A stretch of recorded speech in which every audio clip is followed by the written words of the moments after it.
அதற்காக நாம் எடுத்துக்கொண்ட பொருள் கொள்ளு.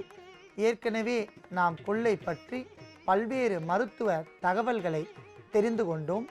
மேலும் கொள்ளில் இருக்கக்கூடிய அந்த அற்புதமான பாஸ்பாரிக் ஆசிட் மற்றும் ஸ்டார்ச் என்று சொல்லக்கூடிய அந்த சத்துக்கள் மூலம் வீக்கங்களில் இருக்கக்கூடிய வீக்கத்தை தணித்து உடலுக்கு நன்மை செய்யும் என்பதால் கொள்ளையும் நாம் எடுத்து வைத்துள்ளோம்.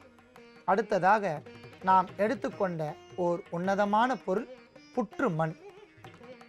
அன்பான நேயர்களே, நம் சித்தர் பெருமக்கள் ஒவ்வொரு வகையான பொருட்களிலிருந்தும் அதன் பௌதீக ரசாயன குணத்தை ஆராய்ந்து அறிவியல் பூர்வமாக உணர்ந்து அதை பயன்படுத்த வேண்டும்படி நமக்கு பல்வேறு வகையான தகவல்களை தெரிந்து அருளியுள்ளார்கள்.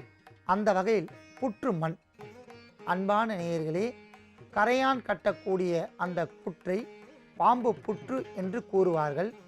இந்த புற்று மண்ணை நாம் சரிந்து விழுந்து கொண்டே இருக்கும், அதாவது மழை காலங்களில் சரிந்துவிடும். ஏனென்றால் அது படிப்படியான ஈரத்தன்மையை இழந்து விழுந்துவிடும்.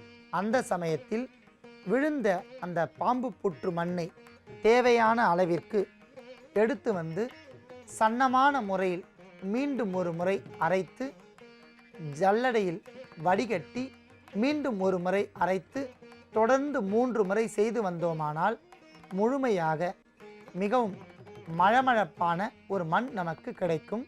அத்துடன் சிறிது சேற்று மண் என்று சொல்லக்கூடிய களிமண்ணையும் சேர்த்து நன்றாக அரைத்து எடுத்துக்கொண்டால் புற்றுமண் நமக்கு தயாராகிவிடும். இது ரோமத்தில் இருக்கக்கூடிய அழுக்குகள், அதிகப்படியான வியர்வை நாற்றங்கள், வீக்கங்கள்